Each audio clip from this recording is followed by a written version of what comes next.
Be seated. The Lord told me that.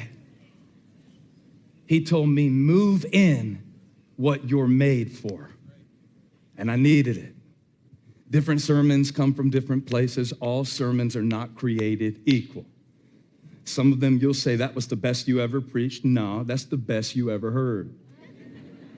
Maybe it was, maybe it wasn't. It's not really based on that, is it? It's based on what you need in that moment.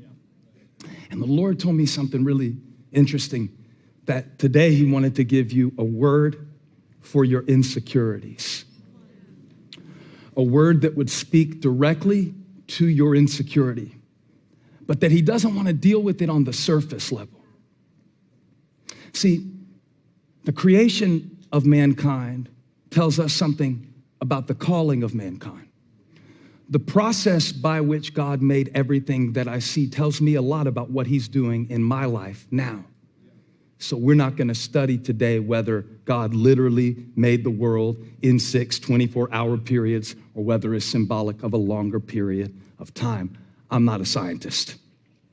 We're not going to study today the different species and the genome of the, I'm not going there because I sound so stupid. And you'll Google me and you'll know that I'm wrong. Before the internet, preachers could say anything, but now y'all fact check me in real time, so I got to leave that alone. Instead, I want to look at this process by which God made us as a pattern. And the first thing you'll notice is that God doesn't speak to the surface. A real word from God will never speak to the surface of your situation. That's why advice can only help you so much. Because when you ask a human being for advice, you only tell them the information that you deem relevant. And a lot of times they give you good advice based on bad data.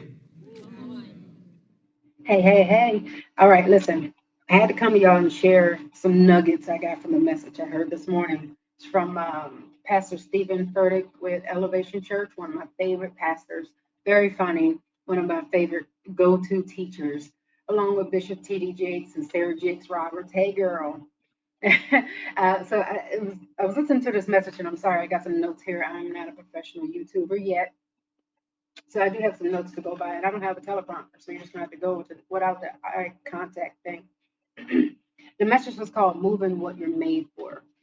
So Pastor was speaking off of the book of Genesis, chapter 1. And the whole point of the sermon, I'm gonna talk about different parts of it, but this first part I got to dig into because it hit me like a rock when I actually went back to read the scripture myself, which I don't know why I didn't really do that much in the past, because that's the nuggets on this first. It gets you. You learn some stuff when you do it that way. They say it all the time, but I ain't do it.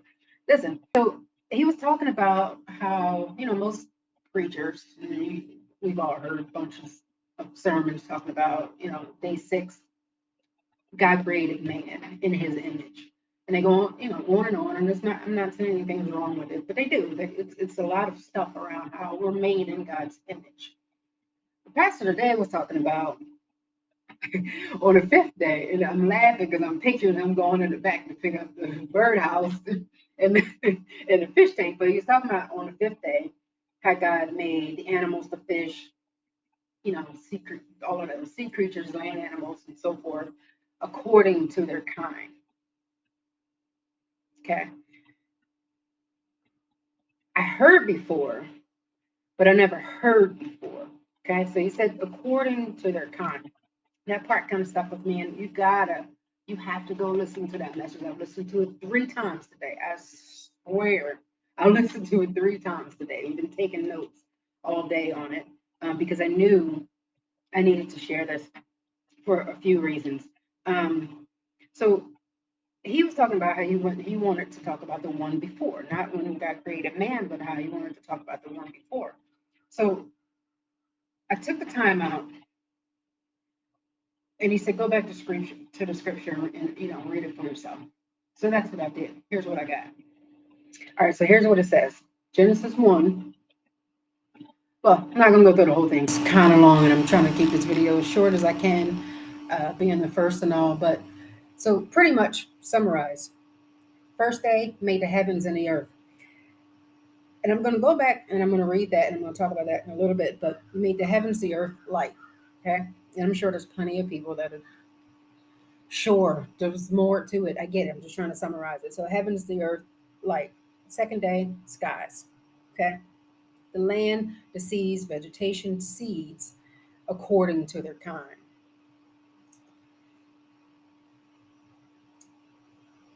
On day 4, day from night, separated day from night, time, so that we could be able to tell time and history and so forth. Time and stars. Okay, just stay with me. Then animal, fish, according to their kind. But one thing I want to point out for the animal and the fish, uh, so God created a great creatures, the great creatures of the sea and every living thing with which the water teems and that moves about in it, according to their kinds, and every winged bird according to its kind. And God saw that it was good. Okay. God blessed them and said, be fruitful and increase in number, and fill the waters in the sea. Okay. When we get to God creating us, day 6, in the image of God, He created them, male and female, He created them. Okay. God blessed them and said unto them, be fruitful and increase in number, fill the earth and subdue it, rule over the fish in the sea and the birds in the sky, over every living creature that moves on the ground. Now, if we back up a little bit, I said I was going to go over the first one. I've made this comment before, especially after doing like a dry fast and no food, no water, and I think it was 4 days. Um, like I was appreciating water like big time. So I was like, let me look up when water was created. It is literally seriously, no cap. So in the beginning, God created the heavens and the earth. Now the earth was formless and empty. Darkness was over the surface of the deep. And the Spirit of God was hovering over the waters. You know what that means? It was already there. So, all right. So, God created the heavens and the earth. Now, keep in mind that back then, what they thought of as the heavens was because this wasn't written until well after mankind was along in generations, right? Like Adam didn't write this. So, keep in mind what they saw from what their knowing was at that time as the heavens was things that were in the sky that was a little beyond their understanding. So what we may call the universe now, um, and all of that space and all the stuff out there. So the unknowingness part is what they called heaven. So it was so vast, so unexplainable. Surely that had to be heaven, right? And there's people that believe, and so do I now, that heaven is within us. We'll get to that to another story. It's not necessarily a location like above, below, or any of that. It's just easier for our human minds to see it that way.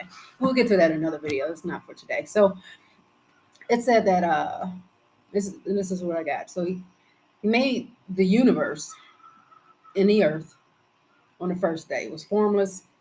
Okay, he went through. He created them. Okay, he went through and started straightening it out and giving it order and law.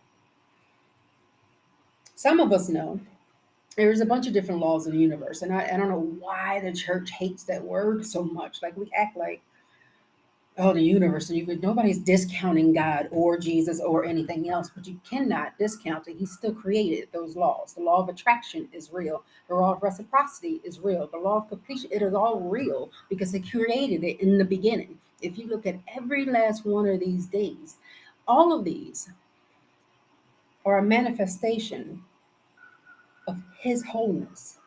He didn't get down, just like the pastor was saying, he didn't get down to creating something by hand until it came to man. The rest of these, if you read it, it says he called it. Okay. If you called something, if I name something or if I call somebody by their name, it's because their name and that existence is already there. I'm calling what I already know. I'm familiar with it, so I'm placing a name and a title on it, and I'm saying it out loud. He already knew light and darkness and water or whatever. He called it by what he already knows. He's only manifesting his completion and his wholeness, not all of it, because you can't. He's too I don't know the word I'm looking for. It's gonna fit, but he's too much to put all in one. So it's all broken out for the pieces that we're gonna need in the future. It is not all of God, but just like people say God is everywhere, he's literally everywhere. So that everything before the darkness, the heavens, the earth, the skies, the land, the seas, the vegetation, the seeds, all of that stuff was a manifestation of his wholeness placed here before he put life. Okay. The Bible also says that he's already provided everything you ask for has already been provided. What if you took that literally? Okay. Asking you will receive. Well, how do you know that? Unless because I already provided it. I told you that already. I already provided it. So asking you will receive, and then there's a law of attraction. Asking you will receive. If you believe, so it is so. That law is already part of. He's already created it in the beginning of creation. So if the life forms, according to its kind, okay, continue and be fruitful, fill the earth, do the part that he ain't tell us to do that much. It's really simple. So be fruitful, multiply okay, according to your kind. Pastor Stephen Furtick was talking about um, it was pretty funny too. Pastor, I love all your cheesy jokes. You can keep coming. You tell everybody else with nasty comments to go kick rocks. If not, I'll throw the rocks at them. You just tell me where they are. I'd be happy to. But he was talking about how he went and got a bird a bird cage thing, a birdhouse in a fish bowl. Fish don't try to flap their wings up in the sky, and birds don't go try to swim in it. You stay in your lane. You do according to what you are called to do. When he called them that, and he called the sky skies, the skies don't try to be in the ocean. Everything that is called is done according to its purpose, according to what they were made for. We are the only ones in all billions of years of creation that makes this whole process so complicated. You ain't never seen a cat try to be an alligator ever. Like it's never happened ever. Now it might try to be a dog. Some of these cats are a little thuggish, but so if God spent the beginning knowing that He was going to create us, okay, there's no mystery or secret. Like what I'm gonna do today? Ugh, it's almost my day off. It's a Friday. Might as well let me go ahead and make myself. No, that wasn't it. It was all part of a plan. So if God spent the beginning setting up everything to provide us everything that we're ever going to need with the laws in place, means of getting it. We have food, we have land, we have water. All of it was already there. You don't need to go and ask the Lord for an ocean. The ocean is there. Whether or not we contaminate it is our own problem. You ain't taking care, you ain't being a good steward over what was created, taking all this time to do, which is rude. But all of that stuff is already created and already is obedient according to its purpose. And it is not just there for us. So contrary to our cocky human belief, it is not all livestock. That's not what it says. Like, oh, take advantage of everything, eat whatever you want. Like that's not be greedy. That's not what it says. So Pastor Furtick was saying, and he made this quote, and I quote, so there is something that the birds know that you don't know, when he was talking about moving what you're made for.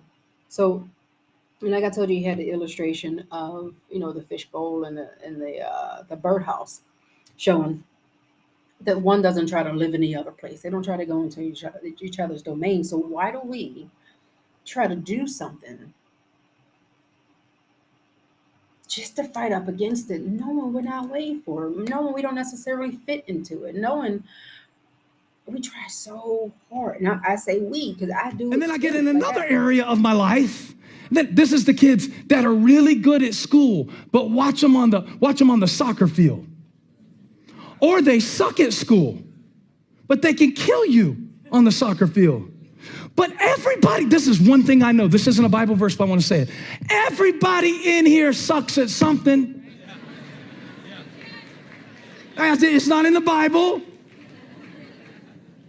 How many think I'm right? Everybody in here has an area of your life. Don't make me come through that camera.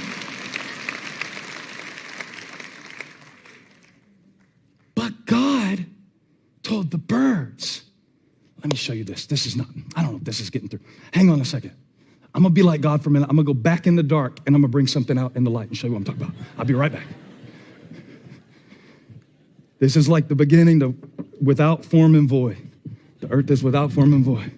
And then God said, let there be light, let there be vault, let there be sky, let there be ocean, let there be moon, let there be stars, let there be plants, let there be ground, dry ground appear. And then on the fifth day, because we're talking about the principle of the fifth day, God said, let there be birds, let there be fish.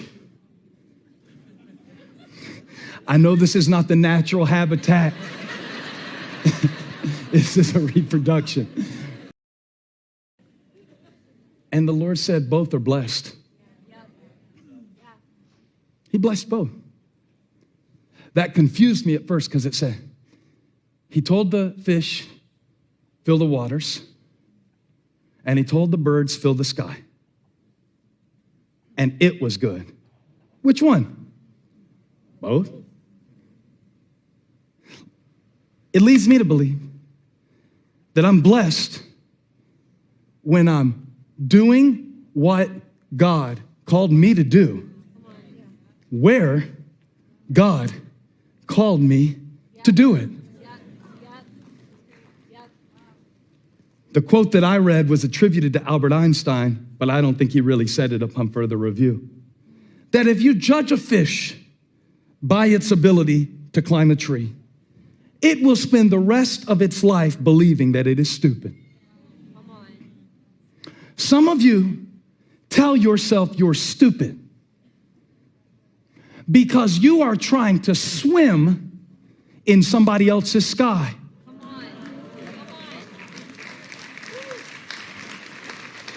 And some of you are telling yourself that you are incompetent or nothing or insignificant or ridiculous. Pastor brought it to this point of fighting against what you were made for. And it triggered something in my head. Now, I've been talking about doing this channel. It's been shown to me several times. And I've been ignoring what I was told to do because I felt insecure that I would not fit in the place that I was called to. Now, I'm going to explain what the channel, or what my current understanding of what the channel is supposed to be about is. The name of the channel is Becoming a Beloved. So I want you all, listen, show me some love, go down there, click the little like button, click the subscribe button. I'm explaining to you, go along on this journey with me. But in this journey, or in this channel, I'm going to be sharing my journey in real. I don't have, listen, did you see this camera shaking? I don't have a tripod. I'm not, and that's part of my insecurities, because as many things as I know I have to say, and sharing my revelations, sharing my failures, sharing my rejoices, my challenges, my lessons along the way, my ideas, and maybe there's something that I thought of that ain't necessarily for me, but I could share it with somebody, and it'll trigger and plant that seed in somebody. That's all I'm wanting to do, is to share real life, not the social media life that I hate it. Like, it drives me nuts. I have social media accounts, but I cannot stand going on it and scrolling. TikTok I like because it's funny. I like to laugh. But I cannot stand going on social media and people, the meals, and just the portrayal of the perfectness of their life. Here I am talking about creating a YouTube channel, And my fear is that I didn't lose all the weight that I wanted to lose. I need a haircut, which I need one right now. I need a retwist, which I need one right now. Whether or not I look stupid, whether or not I look cross-eyed, whether or not my head look like Beetlejuice head, which my sister tells me sometimes. So whether or not my ears look too small or something like that, my teeth aren't white or whatever. And I have this fear of I look stupid on camera, or I may not say a word correctly or whatever, which none of those things I judge when I'm binging on YouTube. All the people that I follow, I'm on YouTube all the time. I'm never on social media, but I'm on YouTube all the time. I don't judge people by those things, but yet I'm fearful of people not receiving me or not listening to me or following me or whatever, or not getting the purpose of what this is called to and reaching the audience that God sent me to reach because I look something. I wear men's clothes. I have this fear of, what Christianity says or what the church says or what, you know what I'm saying? Like it all of that is, and when Pastor said that today, according to what they were made for, like moving what you were made for. I mentioned in another video that I recently lost my job. It was, what's today, Friday? So a week, last Thursday. Um, but I know that movement, I'm not upset about that this time around. I'm not afraid of it either. Only got a little bit of reserves. But I know if he did those days and he set up ocean, sky, heaven, all the stuff that I don't even think about on a daily basis, gravity, for God's sake. Like, seriously, all the stuff that I don't think about on a daily basis that is essential for life on this planet. If he did all of those billions of years ago, pretty sure he can handle getting approved for unemployment. Like, it's, you know what I'm saying? Setting up a job. He set up all the rest of them. He set up the one I lost. So it's not, I'm not, I think I've hit ground zero so many times. And so many times he has bounced me right back up. He's taught me something every single time. And although I wish his lessons came in like a book, so I could just read chapter to chapter and get it done and just eat it and be done with it and just go with the plan at the end of the book and just follow it. I wish it was like that, but it's not. The Bible says he is your, what is it? Don't ask me the scripture. And that's another thing I'm nervous about. I am no Bishop T.D. Jakes. I can't just be spitting off beautiful images of scriptures and all of that. I love you, Bishop. I do. I respect it. I admire that about you. But I am not that learned. Okay. But there's a scripture. Don't ask me which one. Google it. Uh, that says, he'll be the lamp at my feet or the light at my feet. I wish it wasn't an iPhone light. I wish it was some high beams, so I could see a few miles or, a few yards or something in front of me. I wish that's the way it was, but I have come to learn that's not how it goes. So if I look back and I see that every single time, rock bottom or difficulty, not necessarily rock bottom, just stress or stuff that came along, every single time you were the light at my feet. There was a light at my feet. There was a light at my feet.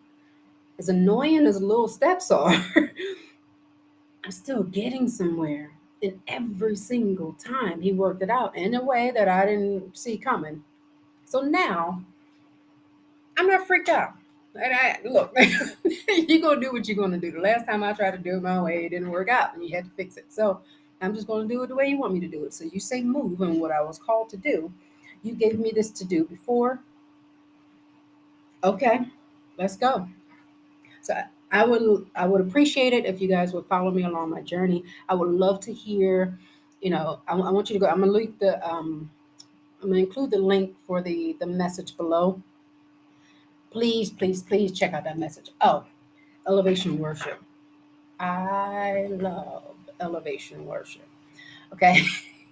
I, okay, so this Lion album, my drive down to Florida was 12 hours, middle of the night. When I tell you about 95 miles an hour going through the Carolinas, actually the whole ride, but specifically going through the Carolinas, I lost my voice. I was singing so loud on repeat the entire album. I didn't listen to anything else the whole time. I love that album. My favorites are This Is the Kingdom.